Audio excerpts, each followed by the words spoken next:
Good evening, everyone. My name is Brenda Imanis, and I'm delighted to welcome you to this evening where we have an In Conversation evening that has been brought together for you in collaboration with the Folio Society and the literary event agency 6 by Nines and Co. So for those of you who are unaware of the work of the Folio Society, they were founded in London in 1947, and they publish carefully crafted editions of the world's finest literature.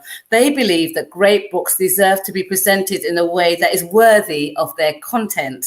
And so for over 70 years, they've celebrated the unique joy that's been derived from holding, reading, and printing these amazing editions like this one this evening, which we'll be discussing. And I'm truly learning of that experience now that I'm building my collection, having discovered the Folio Society and their great work. Now, the books they select up to publish are timeless, and because they know that they'll be enjoyed by everyone and of all ages. And the books themselves are considered have to be of value in their own right. And because of this, because of this great value, they want the aesthetic of each book to be very different. So this evening, we are going to be talking to an amazing creative talent, a graphic designer and illustrator, Kingsley Nebechi, whose work has been to present their latest offering, a version of Mallory Blackman's famous young adult gem, Noughts and Crosses. Now, before we get to that, I want to say 6 by Nines, who have collaborated on this event, they've sourced with the Folio Society a charity which they will be supporting. And I'm glad to say this evening, it's the Black Cultural Archives. The Black Cultural Archives is home to Black British history. It was conceived in 1981 and is a monument, and it sees itself as a monument, I guess, to hold the histories of Black people from across the African diaspora and in British culture and in our history. Their primary mission is to collect, preserve, and celebrate the histories of all people of African and Caribbean descent in the UK, and to inspire and offer support to individuals and communities. So onto this gem. They're the charity. The Folio Society and 6 by Nines are the people who have brought this event together. And I'm sure you'll be delighted to join me to talk to the person who has worked on this gem, Kingsley Nebechi. Kingsley, how are you? I'm fine, thanks. How you doing, Brenda? I'm good. Firstly, congratulations. This is absolutely stunning work. But I do want to talk to you about it in depth and the process that you've worked on to get there and to kind of collaborate with this great author, Mallory Blackman. But first, let's tell me a bit about yourself, because you were actually born in Italy. I was, yeah. My name is Kingsley. I'm a graphic designer, illustrator, and artist, and I like to mainly focus on portraits. I like drawing faces and people, but especially like brown people. There's like this amazing like cultural, almost like pool of inspiration to take from, and it's great. So, yeah. So your family are originally from Nigeria. You spent quite a lot of time in Italy. How did that come about? Was your father? So my parents initially went to uni there, and then they met, and then myself and my siblings came around, and it got to a point of my dad's career when he felt like he couldn't progress further in Italy. So we decided to move here when I was 14, and I've been here ever since. But yeah, it was just, I had a great childhood. There was lots of like Italian influences, but also having the Nigerian side of things, kind of like, they're both very like sort of prominent cultures and stuff. So it felt like kind of like I was sort of in a way just managing both. But I found it to be a very good mix of different inspirations and yeah, just different things growing up. It's great. How do you think it shaped you? Do you think the Italian culture, for example, inspire any of your desire and love of art, and your African culture, your spirit? How would you think they shaped you? Absolutely. I feel like they're very similar in terms of like when I look at them from a perspective of design. They're very similar, as in Italian culture and design is very you can tell as a designer, you can tell when something is like sort of vintage looking, Italian inspired, but also you have the African side where there's like patterns and culture and traditions. And so they're both very, in a way, visually demanding cultures. So I find that growing up with both, it was kind of like, it kind of teaches you to look at things from different perspectives and being able to kind of master one and also learning about the other at the same time. It's like it's good. It's good to kind of just give yourself an alternative culture to kind of look into as you do things, because as an artist, you are a product of the things you grew up with or the things that inspire you. So yeah, kind of like a sponge that Oh, we all. That's the great thing about arts and culture, isn't it? You can just absorb it all and all the time. But you're the son of an architect, so were you ever seduced to go that direction, or has it always been illustrating and visual arts that has been your thing? Initially, I wanted to, and my dad wanted me to. Like, he was really almost kind of like he had his heart set on it. But then I always tell this story to my friends. It's like my dad.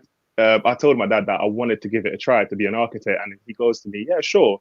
And in my mind, I thought it was going to be the thing where we would just sit down one of those days and just kind of go through things. And he goes, "Okay, tomorrow morning, I want you to come downstairs at 7 a.m. because we're going to do an internship." And I thought to myself, in my own house, okay, great. And the morning after, I got up and he goes, no. He goes, "If you're going to do an internship, you're going to have to wear a suit." And I was like, "You're going to make me do an internship in my own house wearing a suit at 7 a.m. So I put a suit on, went downstairs, and then we did like a whole day, kind of like a real working day in the studio in the house. And that day gave me a headache. I did not like the design programs, the AutoCAD. I didn't like I just wanted to draw things, actual things. And I remember thinking like, this is not for me. And I didn't know how to tell him. And we got into it. We kind of got into it over the months following that day. And then, it was kind of like a journey of trying to prove to him that my alternative, the thing I wanted to do instead of what he wanted me to do, was going to be the thing for me. And it took a bit, but we finally got there. So had you been drawing as a child from a very early age, or had it been something you've seen like a cartoon or something that had triggered that passion in you?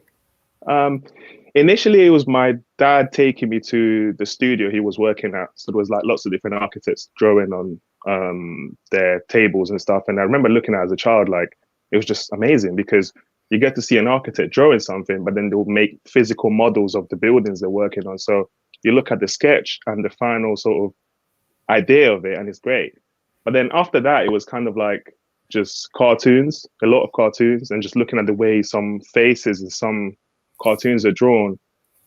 Magazines, it was just like a endless sort of in a way hand-picked collection of different things that I saw in my life. And the weirdest thing about, well, I mean, for me, I can't speak for any other artists, but for me, is like sort of finally getting to draw a lot more things as a professional artist. You get to see and spot a lot of your influences coming up. You kind of see something and you're like, I see why I draw it like that, because I grew up seeing that and they did it like that. And So we're here courtesy of a publisher. So tell me, what books inspired you as a child? What were you reading? I would have to say Harry Potter, the first one. That's the book that I read as a child and set my imagination on fire. Like I could just imagine every single step the students were kind of just going, and every single spell and how the spell would look like. And I remember that feeling of reading a book and having your imagination piece together all these ideas of what this world would look like according to you. And obviously this is before the film came around. So I remember that feeling I had from that book. And I remember thinking, I want to keep feeling like this as I read more narratives and different sort of books from different authors. And I would say that I'll probably give it like that. I think that book, the first Harry Potter, is responsible for every single book I have in my house right now. And it's literally more than half of my house is full of books, including the ones I've designed, of course. So you are an avid reader. I am. Like literally 3 books at the same time. Because I like to read one book from maybe like a novel, something about mental health, or maybe something about something else. I like to constantly take in information. a man over my heart, but you're doing it for a positive thing. My thing is I never finish anything. I could get inspired by something else. But the good thing, and one thing about this, when it's illustrated in such a beautiful way, it does trigger your imagination in a very different way. So it kind of there's a magic in it that does keep you connected to the book and have a very different relationship with the book. Maybe because it's so precious, and maybe because it's the work of two creatives, or maybe because your imagination is triggered. I don't know what it is. I'm still trying to work out what it is about when a book is presented like this, that you have a different relationship with it. Maybe, I don't know, maybe because you spend more on it. I don't know. I'm really not sure. But did you feel your relationship with this particular book was a change or been impacted by having to work on it? The story, for example. Yeah, I feel like as an artist, you have different projects that kind of allow you to learn more about yourself as an artist. And it's like, it could be all types of different things. But this project in particular, it was almost a test of all the things I had learned up until this point in terms of like my career. So if my lecturer is watching this, I would tell her for maybe the 5th time, thank you so much, Sarah, because I studied graphic design, and it was all mostly about designing leaflets, logos, and stuff like that. And back then, I kind of had a feeling I wanted to be an illustrator, but I thought to myself, I really want to learn the basics of design and the things I sort of grew up seeing, like leaflets and signs and stuff.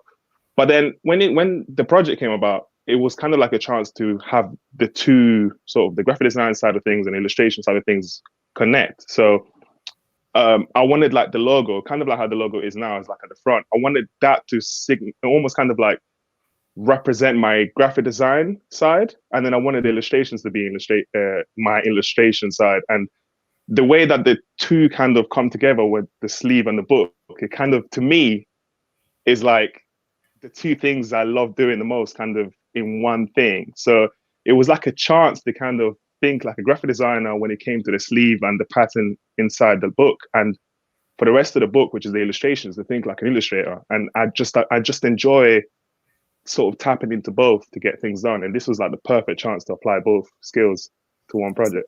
So as we've moved away from Harry Potter and talking about your own magic, this isn't the first, this is the second book that you've illustrated. But just out of curiosity, what was the first?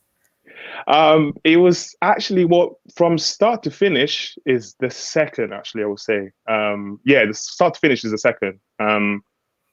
The first one was Everyone versus Racism. Patrick. I forgot how to pronounce his name. It's probably an Italian accent. That's one. I've thrown you on the spot. Yeah, that was the first one that I sort of did from start to finish. When I say start to finish, it's almost kind of like sort of each individual illustration according to what happens in the text and stuff. Because sometimes you get to do the front cover, the back cover, and maybe a few additional things. But that was definitely the first one I kind of did from start to finish in that way. And I think it because usually you only get to do the cover most times, and you have like an idea what happens in the book, and then you decide to read a bit more. But then when you're doing the whole book, you kind of have to read the text and understand exactly what it is that you're doing, and almost know it as well as like the biggest fan of that book. So you can really do it justice and make sure that you illustrate it how the biggest fan of the author would, in that point. So yeah, I feel like there's another one I've illustrated before that one, but that's the one. That's the first one I remember. Actually, if it comes, then you can remind me. So you're talking about the biggest fan of the book. What was your relationship with the Noughts and Crosses before this assignment?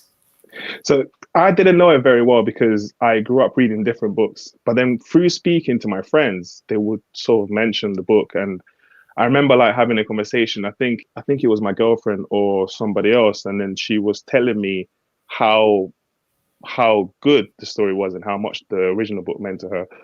And I remember thinking like, I can't approach this as like just almost kind of like a bystander. I can't just go into it like, oh, well, this is a cool project, whatever. Like, I have to know it as well as the biggest fan out there, because I want that fan or the fans to feel like I did it justice. I did the artwork justice. So I didn't know much about it, but then once I kind of got commissioned to do it, I just researched everything I could about it, different perspectives and people's reviews and what they said about it. And then once I kind of got to read it on my own, I got to see how I felt about it specifically. Like how did I feel about it?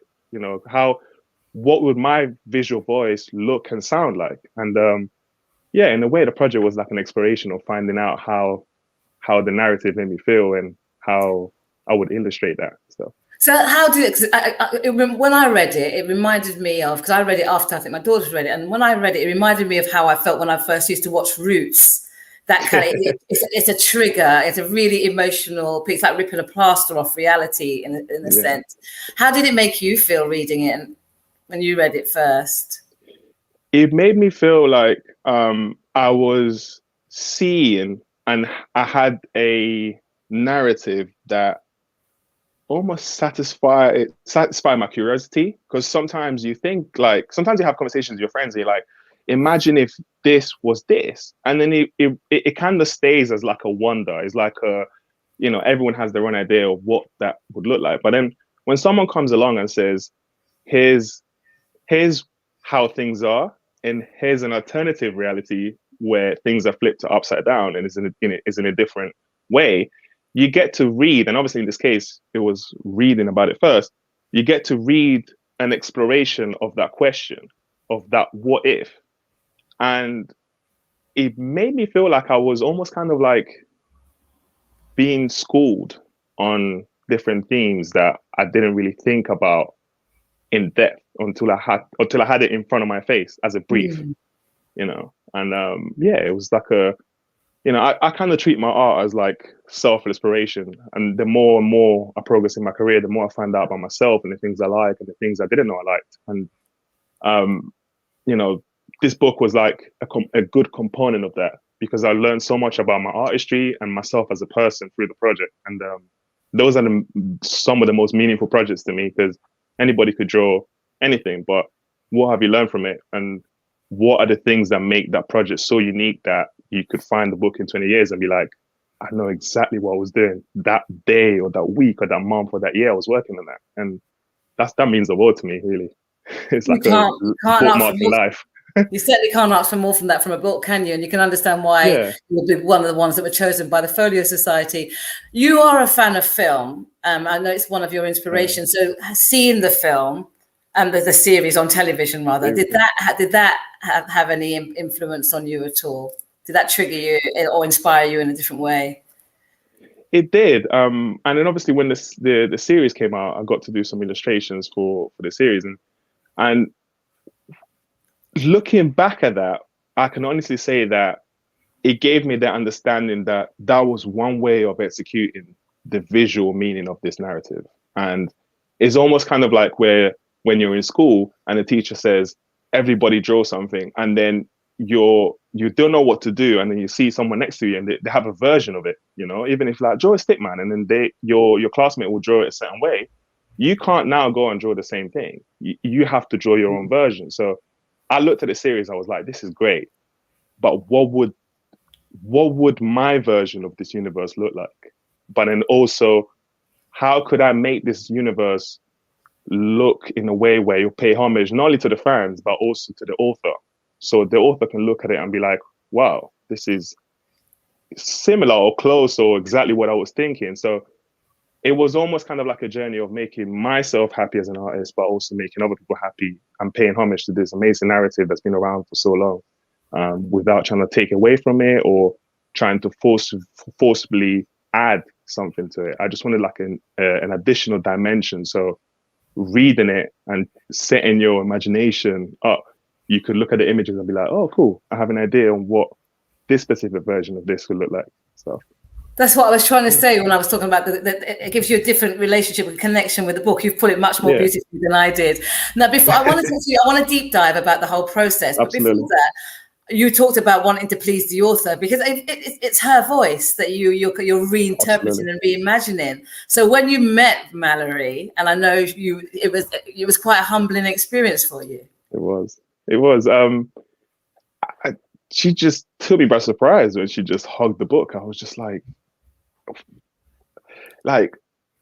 I don't know, because obviously as an artist, you're used to seeing your own images, and I try my best to put as much as my creative vision in my images as possible and my own sort of inspirations and visions and person I am. But when you see somebody else who's written the story, which means a lot to them, connect with something you've made for it, it's like there is nothing else that just makes the experience of creating something like that worth it more than good feedback from the person who put their life into writing this text. So it took me by surprise. It really took. I mean, I can't say I was expecting her to come online and be, oh, this book is terrible. Why did you do it? But it was almost kind of like just to see her being so happy to look at the book. I'm just like, this is amazing. Like it's just really like a really heartwarming feeling. Like it was great, and I'm glad I had the chance to almost kind of add another sort of element to this book. So you were like, I guess, another author of the book. Now any great project, it's a collaborative process, and there was Absolutely. a team. I mean, Tom Walker is the publishing director for Folio Society. Then we had Sophie Lewis, who's the editor, and she handled the editorial process of the book. But you worked closely with, is it Raquel Lees Allison, the art director? She proposed you for the project, and you worked in together. So tell us how did you work? Did you sit and read the book together? Did she give you sketches? How did it work out? Yeah, Raquel was amazing. It was like a really good experience, and it wouldn't. When I say good experience, I wouldn't. You know, to to most people who weren't involved, is almost kind of like, oh, you know, they just did this and did this, kind of like a fairy tale. It wasn't. It wasn't at all. And I enjoy the situations that push you further and further and further away from your comfort zone. So we initially came up with. They initially sent me the text. I read it, and then I remember like picking out different moments, and I remember them coming back to me saying some of the moments were too close to each other in terms of having the images, the illustrations in between the text evenly spread out in the book. And I remember like I just like challenges. I like when, you know, not all the time, but I like when sometimes it's like, oh no, we can't do that. Let's figure out a different way of doing it, and that's what keeps the brain ticking. And I remember we created the first set of visuals, and we looked at them and we said we can definitely push these images a lot further, a lot, like we can definitely improve them. And I remember just starting from scratch, and it was so liberating to just be able to look at your first try and then be like, I am going to compete with myself to make sure that the second versions are going to blow the first version away. And I love all my ideas the same, but I can honestly say the final product, every time I look at it, I just remember the weeks of reading text and bits of text over and over and over to just see if I could come up with a different way of doing things. And so what questions do you ask? Because you obviously, when you produced the first draft, you must have you must have thought, yeah, this is good in your spirit. So what other questions are you asking to get yourself to that stage, the next stage? As in, sorry, In terms of pushing, if you're pushing yourself even more, because your work is good, they will have asked you. So if you're presenting your first draft to give them ideas, what question? And you said yourself that you wanted to push it. You knew you could push it further. In what way are you pushing it? What questions are you asking yourself? What do you think you could add to it? Is it the color? Is it the design? Is it I don't know. I'm trying to work out how do you up your level? It was the layouts. Because initially what I was trying to do, and obviously I guess this goes back to the influence the TV series had on me. I was trying to create scenes with lots of things going on or specific angles. But then when we sort of spoke about it, we thought, I like doing portraits, and I wanted to sort of get a lot closer to the character. Hence why a lot of the illustrations are sort of focused on characters and what's happening. And I never get too precious about anything at the beginning stages, because you're kind of just downloading your thoughts onto paper. And I feel like as a creative person, you shouldn't put all your heart into the initial stages, because you're literally exploring, you're trying different things. And I love the feeling of, okay, I think this is the best I can do, but then you spend another day on it and then you come up with this whole different version of it that you could never really imagine. And then you're like, this is better, but I only achieved this because I kept on sort of exploring my curiosity and pushed further. And I really love that feeling. Like, so I never like to get too precious with initial ideas, because it's almost kind of like, well, I might not be able to do this particular idea for a particular reason, but I enjoy the challenge of having to come up with something better that fits in the situation a lot more. That's a very mature approach to your craft, dare I say, without sounding the least bit patronising. Now, there are some questions coming in, and I want to make sure that everybody who's kind enough to send in the question gets them asked. The first one, No I'm going in reverse order on my page, is: do you have a favourite Noughts and Crosses character? I do, and I'm gonna have to say Sephi. That came from Emma Whitney. Hello, Emma. That I think that's Sephi because that was the first character in a way, it was first character I wanted to visualize, but it was sort of the most precious to me because I'm like, I want to get this right to the point where Mallory is happy with it, Folio's happy with it, and I'm also happy with it. So I think it's almost kind of like if I were to have a relationship with each character, that was definitely the one that took the most time for me to figure out, because I wanted her to be perfect for the book and stuff. And yeah, I would say that's definitely my favorite character. Yeah, but in essence, it's the most difficult for you, but probably the easiest when we look at the work that your history as an illustrator. Because I spent some of this week going through your work, and it's beautifully eclectic, very diverse. But if there's a theme or a popular theme, it's Black women. You seem to enjoy drawing Black women. Have I got that right? Yes. Yes, you have. And it's funny because I was spending time with my sister not yesterday, but a few days ago, and then she said to me, "Oh, like I've just noticed that most of your illustrations are Black women," and I'm just, to me, it's just like almost kind of like I've been doing this for a while, and I don't say it, but I enjoy when people pick up on things because I almost kind of like illustrate a bit of myself in each piece of my artwork. But when people pick up on certain things that I know I'm doing, it kind of reassures me that I'm putting out the right sort of feeling and the sort of the right vibe and stuff. And my whole sort of thing about sort of drawing mostly Black women is because when I first started, I felt like a lot of the artwork that was online when I first started drawing in this style wasn't sort of reflecting the everyday people I know, like my own family members and my own friends. So when I sort of tried to sort of implement the sort of visual and taking inspiration from everyday people that I knew and people that would come across, it was nice to see the reaction from people and messages from people saying, "Thank you so much for illustrating women who look like me." And just connecting with people through my art is just great. It's just great. If I can make someone feel like they're being represented in a certain way, then I'm happy. Like it's worth way more than any other thing you can get from it. So yeah, the human connection and just making people feel like they're just elegantly illustrated. So in terms of her look and her eyes, and even the color of her skin, the shade of her skin, was she inspired by anybody that you know, or a bit of different people that you know? I would say growing up in Italy, and obviously I'm a bit lighter. I'm lighter than the rest of my family. So it was kind of like growing up seeing the elegance in my mother and our friends and the sort of the teenagers I would come across, and the beautiful brown skin. And I wanted to kind of implement that. And sometimes as an artist, you do certain things that, especially for example, skin tone, you mentioned skin tone, is like, I spent time trying to make sure I wanted like a specific skin tone to pay homage to the things, the people I saw growing up and stuff. And that's just my own personal kind of journey into my past and trying to pay homage and stuff. So it's just nice for people to connect with it, because it's like it's almost kind of like I do this for myself and my own enjoyment, and then the rest of the world gets to enjoy it with me in a way. So yeah. Would you say that you have a signature style, in the way that you walk around the street, you go, yeah, that's definitely a Banksy, or that's definitely a Warhol?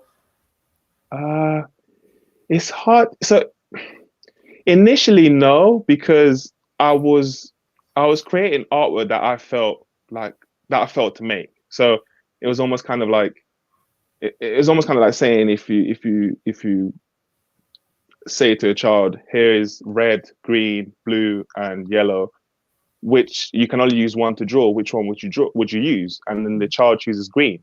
That's their color, right? So but it was almost kind of like it was just my way of doing things when it came to the time to sit down to do things.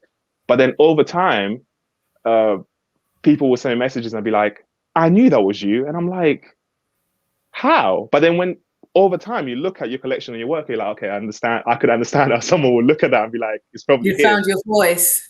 Yeah, it was more about what would it look like if I were to sit down to draw this specific thing? What would it look like? And it kind of ends up being a collection of different things. And some of my illustrations may not look as close as things from this book look like, but for me it's just an exploration of what would I do if I had to illustrate for this specific thing? What would it look like? What themes would I tackle? What colors would I use? What compositions would I use? And it's just like it's just like discovering yourself every single time. Like it brings me maybe when I flick through this, and if I had to say what your signature was, and I remember you made a comment before about you see your work as a sort of being in a creative playground.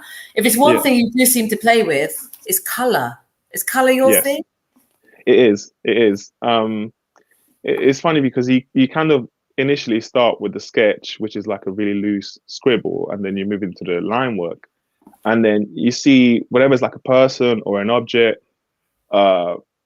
You see it with the line work, black and white, but then when you start adding color, you can sort of in a way decide what kind of tone this visual has. You could make it sad, you can make it angry, you can make it any other way, but color I think is like a very good tool to really give an image a tone, or almost kind of design how somebody would feel, by looking at it and stuff. And it's nice to look at too. So I keep all of those things in mind. Yeah. Now you mentioned that you kind of wear three hats as a artist. You have the graphic designer, you have the illustrator, and then you have, is it the artist, your third hat? The artist, yeah. Yes.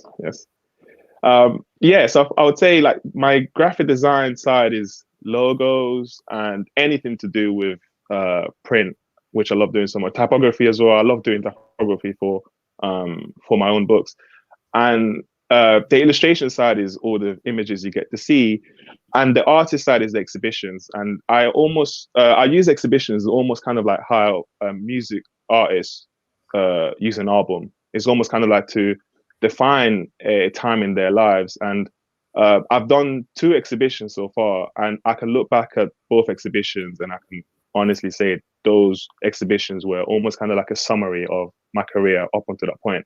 With the first one being the first ever exhibition I did, and the second one from the beginning of last year, which was almost kind of like a summary of all the things and the skills that I wanted to explore for my own personal work. So it almost kind of feels like 3 hats that work really well with each other, or almost in a way, a state of mind for each different things, and a way of thinking and a way of approaching things. And did the exhibitions, I'm assuming, open you up to a completely different audience? Absolutely. I could honestly say that, yeah, because it's all artwork that I like to explore with, and usually it's like ideas that sometimes it's ideas that I wanted to do it for a client, but maybe the idea didn't get chosen. So I'm like, what would that look like if I kind of repurposed it in my own way? And it's just in a way, it's an excuse to put together like 10 or 20 artworks that are just all kind of for the same purpose, and just to learn new things. Yeah, absolutely. And just have a room where people can come and interact with the art, because it's one thing posting it online, but I love just, even my last exhibition, I didn't really post pictures of myself or anything like that. So I was standing next to someone looking at my art, and then we're talking about it like it wasn't me. And I didn't tell her it was me, but I just wanted to ask her, how do you feel about this? What do you like about it? And, it's like, I just really, it's just great to see people interact with the art, because everyone has an interpretation of what you've drawn. But what I find is that the overall sort of sentiment is always the same. It's like they always sort of the same points, and it makes me happy because I draw things with almost kind of like, I wouldn't say a message, but with feeling and things I like and things I'm interested in. And when people pick up on it, it's just great because it's like, okay, I'm doing my job by communicating the right feeling, and it's being picked up. So it's great. Certainly being picked up. Now we've got a couple of other questions which I'd like to pick up on. The first one is, are there any particular illustrators or artists you really admire or have been inspired by? Absolutely. There are so many, and we could probably have an event just talking about them.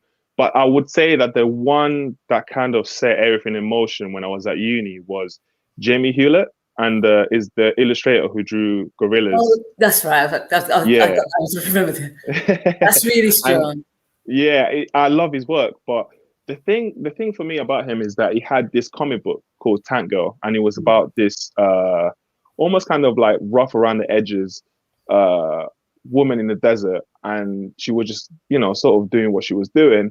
But I remember reading that and thinking, this character has so much personality, even though it's just like a made up comic book character, but she has so much personality. And I remember sitting there in my student house thinking, I want my work to have the same thing. I want each character I draw to have a story. So every time I illustrate a character, even if it's for like a personal reason, I always like to make up a story about this character and what they would look like, which usually makes it easier to illustrate all the details about it because you have an idea of what this person would walk, talk, and sound like. But it was definitely that comic book that I used to look at and be like, this is crazy. Like I want characters that are kind of very similar to how this character makes me feel. And I would say him. Definitely. And then keep Haring because of the patterns, like amazing patterns. But yeah, I could go on all day about. Have you seen that amazing documentary that was done on him? I think the BBC did it, which was really. I haven't seen the BBC one. Oh, I haven't seen the BBC one. I've seen so many. Yeah, no, it's great. It was great. Another question here is there one particular artwork among the ones that you've created for this book that you're especially connected to? Oh, so is it just this book or in general? No, apart from this book. Oh no, sorry, I think it is for this book. Is there one particular artwork among the ones you have created for this book? Oh yeah, so let's do that first. Let's do this book first. Okay. So there are two. And the reason why I'm saying two is because the second one you will have to look at when you have a physical copy of the book, because I'm not going to talk about it. I have one here and I can try and show it. So I would say the first one is the one with Sethi and the trees inside her. That image, because that was the first image I kind of looked at and I was like, great, I want all the images to have the same feeling that this one communicates. I'm trying to find it really quickly. Oh, no problem. Is she in the bottle or is she? Is it near the front? Almost. Actually, let me see if I don't have any copies near me. It's not that one. No, it's the one. The one behind the chat windows next to the book. I'll try and find. I can't remember. Yeah, I can't remember which one. But I definitely think that one is the first one I sort of completed, and I was just like, it's not that one. No, that's the second one though. That is the second image. That's the second choice. So let's talk about that. Yeah, that's the second image. Yeah. Because initially when I came up with the idea, I kind of shut myself down a few times. I'm like, I couldn't possibly pitch this idea. And when I sent it over, then we kind of had to think about it and we decided to go forward with it. But that was definitely the image that I just. Was that the one that's the first one. Yeah, that's the first one. I think that's definitely my favorite. It's glorious. Yeah, it just really, that one definitely gave me an extra boost in like making sure that the rest of the images were just as good as that one. And that is straight. I can see why. The colors are amazing. Thank you. Maybe because I'm partial to burnt orange as well and green. Now, there's another question which was going to lead me to where I was going to go with you next, which is about, and we can come back to the book as well. It's about your other work. You've worked for some amazing award-winning agencies and studios and had some very influential clients, like from Nike to Red Bull to IBM. I'm trying to list them off my head. That's the three I remember. How was that time for you working for somebody else or other people in that way and having such renowned clients and at a very young age as a Black illustrator? I think there was so many different sort of things about that, but I think the main one was almost kind of like using your journey as a way to inspire others. Because I mean, when I sort of got into design, there weren't that many people I knew who would be able to almost kind of like mentor me or give me advice. So I kind of also I kind of had to make my own path and learn as I almost kind of like building it while you're flying it, right?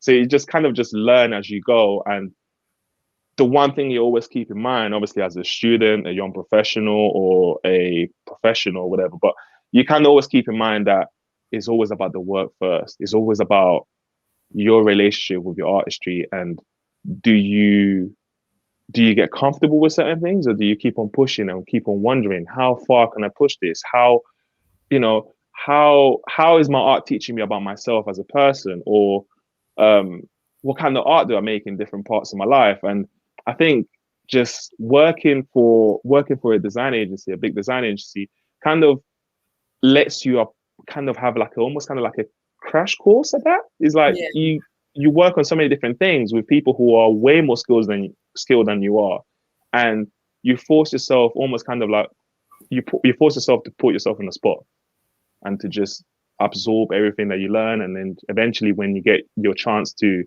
work for your own clients and, illustrate your own books, you have a very clear idea of all the things you wish you could do back then. And now you have the skills and you have the knowledge to do it. And you just have the greatest time ever, because you like, I've spent years learning and seeing other people do it, but now I get to do it myself with my own voice, my own visual voice. When I went to ask you that question, when I said Black illustrator, and it jarred with me. I didn't know whether that's important. Do you try and shy away from being seen as sort of the successful Black illustrator, or is being Black part of that important to you that you want it acknowledged? It's hard. Most times I don't think about it, but not because I'm running away from it or because I don't want to think about it, but it's because I'm just so almost kind of like obsessed with developing my own voice. So most times I don't even get to think about it unless I'm I'm trying to think about how many others like me are out there in a way, doing different things. But it's just I just so obsessed with my own work. So I kind of just look at it as like, I am creating something that hopefully someone can look at one day and be inspired by. And, if someone can look at what I'm doing and be like, I want to do what he does and I'm going to apply myself, then that just makes it worth it, for someone to look at it and be like, I want to do that too. Birds of a feather kind of do flock together, because I have a group of Black journalists or broadcasters or lovers of art that I will hang with. Do you have anyone similar to you in a peer group that is similar to you that can nurture you, inspire you? You can run into the toilet and cry when it's difficult. Absolutely, I do. And funny thing is that we actually recently got together to work on a book. So yeah, it's just nice to speak to other people, because everyone comes from a different walk of life. And when you kind of get together and share experiences and you share stories and you share different points of view, it's good to just learn from others and see how they feel about something. And it's always good. It's always good to do that. You don't want to be in your own head all the time. It's just not. As an artist, you always want to feed your brain new things and stuff. Right. So we talked about the working in the studio, but you decided to leave and go freelance so you could run things the way you want to run things. And one part of that, you ended up working with a Carla, and that's a question that's come in. He was one of the other people that you've collaborated with. And the question is, can I ask what your inspiration was for your gorgeous cover art on Carla's Dark Lady book coming out soon? Oh, thank That you. was from Amber. Amber. Hello, Amber. With I wanted the portrait, and I guess it's funny mentioning the book because it's almost kind of like a similar process in that sense, because I started when I did the sketches for that cover, which is a while back actually, but I wanted to create a scene. There was like this thing I wanted to create scenes, but then after I started thinking it would be amazing to have like a side profile and lots of things going on. And I like details. I like putting details in my work. I like having details where people look at something and be like, okay, yeah, that's sure. That's the side of someone's face. But then the closer and the more time you spend with it, you're like, oh, there are kids running up the stairs. There are birds. There are houses. I like that reaction when he was like, I didn't even see that. And especially with my friends, they just, we'll talk about something, or they'll be looking at my work randomly and be like, when you showed me that, I had no idea you put that in there. And I like that feeling. I don't know if it's like a bad thing or good thing, but I really like someone spotting new things the second or third time I'm looking at it, because it keeps you engaged. It keeps you like wondering how many other details I've hidden in there. Well, I've So just yeah. spotted something which I cannot not bring to your attention. I mentioned earlier that the book was obviously Valerie Blackburn was the author. There was an introduction in the book by Benjamin Zephaniah, and you did the illustrations. Benjamin Zephaniah has very kindly sent a question for you, Oh, and it amazing. is: Have you Amazing. ever turned down a job because you thought it was unethical, politically wrong, or patronizing, etc.? Thank you for that, Benjamin. 100%.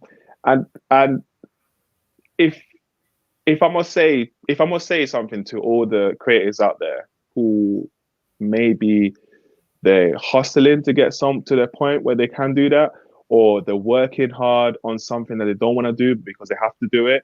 One thing I would say to all of you is that do what you have to do until the point where you can find freedom to just do the things that you feel like you want to do. But those things that you don't want to do give you the appreciation of saying no to something and be like, I'm not saying it because I'm stuck up, but I'm saying it because it doesn't align with what I'm trying to do. And it makes you appreciative for the times when you do get to choose. So yeah, there's been commissions, and I just looked at it, I'm just like, this is just not going to run. And is the beauty of having a collection of work and staying true to what you want to do is that it gets easier and easier to spot something that's just not going to work with you, because you have so much of what does work for you that you just look at something, you're like, it's just not going to work. And there's been a few requests like that in the past, and recently, to be honest, when you look at it, it's like, this is not going to work. It's just I don't want to communicate that specific message. That reminds me of a word by Dr. Is it Reverend Michael Beckwith? It's called blissapin. When you're doing what you really love and you have the discipline to do it and being consistent, it sounds like your life is Yeah. blissapin. Absolutely, Completely. absolutely. Now, there's another question. Do you think design needs to be more diverse as an industry in terms of personnel, reach, and images portrayed? I'm thinking of it in the UK context, especially, and that came from Emma. Emma's got some great questions this evening.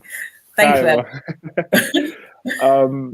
yeah, the thing is, I feel like yes, that needs to happen. There needs to be a conversation. But I think in terms of like being diverse, one thing I will also say is that, especially our community, we really need to have conversations about what this thing is, because once again, my friends, when they ask me questions like, oh, how does this work? How do you do it? How did this? How did that? And I'm like, there isn't a conversation for you to understand what I do, as well as understanding what a footballer or what a painter or what an architect would do. You're more familiar with those professions, but me, I come around and then my own friends are confused about what I'm doing. So I think it's like, when you have that conversation and you have a safe and honest conversation about what this is, then more people can look at arts and illustration and graphic design as something that you can progress in, rather than being scared. And there's going to be a workshop I'm doing next month with House of Illustration, where we're going to be talking to graduates who are about to graduate. And I wanted to specifically do this because I remember when I was about to graduate, and at the time, I had the privilege of working for a studio already as I was at uni. But I understand that a lot of my peers at the time were confused about what they were going to do next. And I feel like it's important to have a conversation about the possibilities and the things you can do and the hard work you're going to have to put into it if you want results. And through having that and having a better understanding of what this is, then a lot of more people can be better informed and they can make good decisions on what to do. But so, yeah, I think having the conversation and also having companies be more diverse is going to be just like a great thing. It's like a great sort of system to work with. And how much responsibility would you place on that of the wider company, the mainstream companies, to kind of be allies in that respect? I'll place great responsibility on them because they're going to be the ones to give young creatives a shot. So it's almost kind of like when you sort of try new things, then you'll be surprised at the results you get and stuff. And most people, all they need is a shot to just really, because, as an artist, you keep drawing things, and you're like, I can't wait for someone to give me a shot. So for a company to come over and say, we're doing all these things and we would love for this young Black creative or any other nationality, for this young creative to come and give it a try, that does wonders. And just being considered for some of the same opportunities can really go a long way. Because a long time ago someone gave me a shot and I was just a student in my second year trying to do an internship with a big design agency, and they saw what I was doing, to the point where they kept asking me to come in to work in my uni days. So I used to take days off work to go to uni, and they gave me a shot to the point where I was able to develop my skills. And that's all you need, someone to just really put trust in you and to give you that chance. But I think that the other lesson in this is that you've been very proactive in terms of finding those experiences. You've gone from designing trainers for Nike and podcasts for the BBC, illustrations for the Folio Society. You're also now experimenting with animation. Is that correct? Yes, animation and concrete for a project that's going to be shot concrete, for a project that's going to be shot this month. So yeah, concrete. That's architecture influence coming in here. He's involved as well. So he was super excited when I asked him. I said, Dad, I'm working with concrete. Could you help? And he just got super excited. He loves it. So it's just good to involve family as well whenever you get the chance to. And what is it you'll be doing? Again, elaborate on it for me. I can't share, but okay. I'm recreating something. You'd have to kill me. Concrete. Yeah. make you sign papers before I do so. Okay, I'll keep the NDA. But you mentioned your dad, you said you talked earlier about having your friends not quite getting what you were doing. It took a while for your dad to understand and be seduced. Absolutely. Doing a good thing. Was it Arsenal or something? Absolutely. A project for Arsenal football team that won him over? Yes. So initially he wanted me to do what he does. So it was almost kind of like I had this like chip on my shoulders when I'm like, I'm gonna do what I'm doing and I'm gonna be so good at it that he's gonna have to accept the fact that I want to draw brown people. And I'm not saying that because he had an issue with brown people, but I'm saying that like the fact that he draws houses and he wanted me to do the same thing. I want to draw people, Dad. I just want to draw people. But then it wasn't until, because my mom eventually understood exactly what I was trying to do, but she was kind of more open to listening to what I was saying. But it took for commission from Arsenal for my dad to really understand what I was doing. And I remember like we had an exhibition for it, and then it was like an illustration of Terry and Reed, and he signed the actual prints. And then they put the illustration in the Evening Standard. And I remember getting home and I'm like, Dad, I did this on the Evening Standard. And he looked at me because I wasn't sure what he was going to say. He could have said, cool, whatever.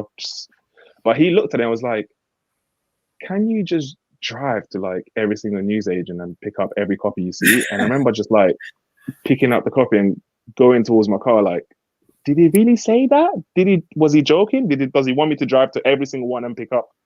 So yeah, it was just ever since then, he understood. And every football project I do, my brother will literally send it to him. And then I went to the house the other day and I was saying, oh, Dad, I did something for Tottenham the other day. And he goes, yeah, I saw it. Your brother sent it to me. I was like, oh, he's on point now. He's on point now. Do you consciously use the term brown people as opposed to black people? Because I've noticed that all the way through this, that's the term that you've used. Yeah, I think that kind of thing comes from growing up in Italy, because I think when you kind of translate things, I don't know, sometimes it makes, I don't know. Sometimes I have a bit of a negative thing with like black, the actual, especially as a person who works with colors.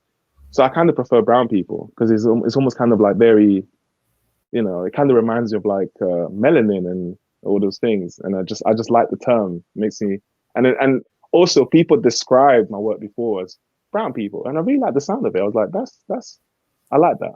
I like that. And there are about 32 shades of brown, anyway, when it comes to black people, if you know what I mean. Yeah, 100%. There's another question. Let me try and get this in for you. What kind of problem. animation are you working on? Question mark, question mark. They're obviously excited about this. Stop motion or digital? Any details you want to reveal without having to kill any of us because you can't tell us about this exciting. I I wish I could share, but I can't You'll share. This know is when like you the do it. frustration sometimes.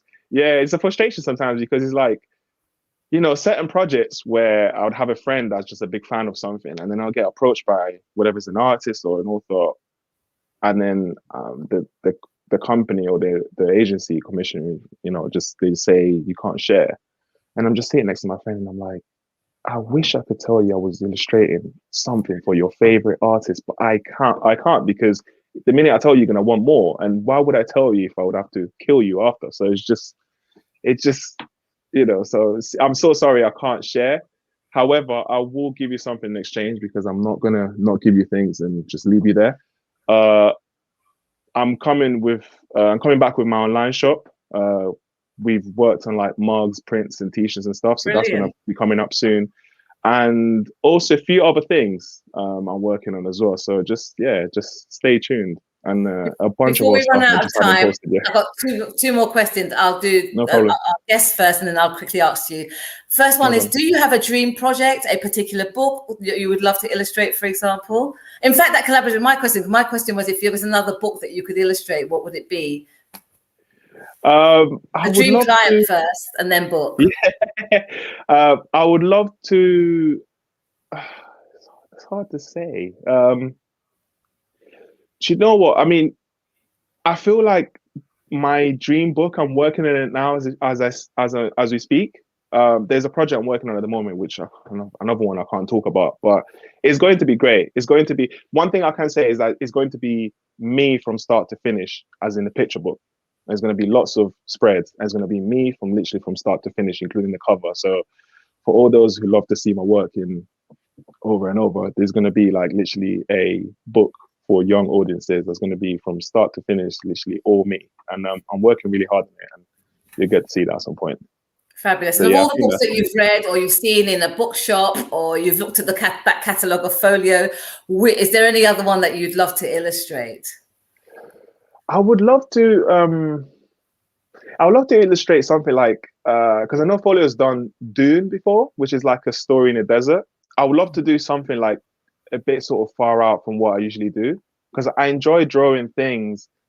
I enjoy drawing things that are just far away from the things I'm familiar with because every time you get to take on a brief from like an industry or an author or an artist or an art director who you don't really know much about, you get to sort of rediscover something, rather than being a direct fan of things. So I like to make myself flexible rather than just only taking things I know about 100%. Sometimes you take that one thing that you're not familiar with and you get to research everything there is about it and then have an input into it and stuff. Almost kind of like I look at it as paying homage because I'm not coming to redefine anything. I'm just coming to sort of paying homage to something that's already existing. So I wouldn't want to just impose retelling on it. It's like it should be done like this. No, it's just this is my version of it. This is me paying homage to something. Same with this Fabulous. book. We're coming to an end very soon, but I wanted to ask you because I was really obviously inspired by your artwork, but I was also inspired by your ambition to leave a legacy. And when I asked you before, I think, what would be your ambition? You said something about wanting to be studied in schools. Can I get you to elaborate a bit on that before we leave? Absolutely. I think my ultimate goal is I would love for young kids who love art to look at my work as an example of someone who, from the day he said he wanted to be an artist to the day he passed away or something, but he stayed true to what he wanted to do. And just having conversations with people when they tell me, "Oh, I remember when you said you wanted to do art, like you're doing it now." I'm just like, "Yes, this is everything I wanted to do. This is all I wanted to do." So it would really make me happy if one day in the future people can look at my artwork and be like, you know, he did it. You know, he did it. Let's just, you know, study what he did and hopefully sort of inspire more people to not feel so worried and scared about their career in arts and stuff. And he certainly did do it. Now, for the final question then, is if you could sum up, you said that every project is like a learning curve, and you take something away with it. If you could sum up the experience of working on Mallory Blackman's Noughts and Crosses, what would that be? This book has made me really question a lot of things in terms of like, especially when it comes to racial tension and some of the things that happen in the you know, things are still happening actually. Things that happened last year, this year, and things are still happening. But in illustrating a book like this one in these times is not just a light thing. It's like you, at the same time, when you're illustrating certain things in this narrative, you're thinking about what's going on outside your window. And I feel like the older I get, the more I ask myself questions. And in this case, especially for this book, I start asking myself about, you know, injustices and stuff, and how do I feel about them? Because ultimately, like, this is no different than writing. You're putting your thoughts on paper, but mine just happen to be visual images, but they're still my thoughts. They're still how I feel about things. So I always make sure that before I go into a project, especially like a project like this, I know exactly how I feel about things, because I don't want to be sort of 50-50, because it will show in my artwork. They'll be like, what did you mean by that detail? And then if you can't answer, that means you weren't sure about it in the first place. So I had to get my mind right about a lot of things, and also watch the commentaries. I mean, I love research. Any excuse to watch something to just make something better, I'm all over it if I have the time. So yeah, it was like lots of questions, some easier than others, but mostly heavy questions I had to really ask myself before I started. And yeah. Well, Kingsley, this experience for me has been nothing far from heavy. It's been an absolute delight to meet you and to share your experiences, not only just of this project, but of your work in general. I want to say a huge thank you to everyone that's tuned in. I don't know if tuned in the right terminology. I'm not quite sure, or maybe behind the time, but who's connected with us here online, and for your fabulous questions, which have absolutely helped us broaden our insight into this wonderful creative talent. I want to say a huge thank you to the Folio Society, of course, for initiating the project and making it happen, and to 6x9s and Co. and Juanita and everyone on the team for all that they've done there, for pulling this together for this afternoon, evening, and to the Black Cultural Archives, who, just to remind you, are our charity this evening. So I'm sure at Folio Society have a lot more evenings such as this that they want you to tune into. Head over to them if you want to get a copy of this book. So here, explore more beautiful folio books at foliosociety.com. Kingsley, I think we'll all be watching your amazing work. I don't think you'll be one that we'll forget lightly. I'm looking forward to seeing what you do next and collaborating with you again. Thank you, everyone, for your delightful questions. And Freya came in from Norway, so thank you for all of you around the world that have joined us. Thank you so much, guys. Thank you for being connected, and we'll speak again soon. Take care, and thank you. Take care.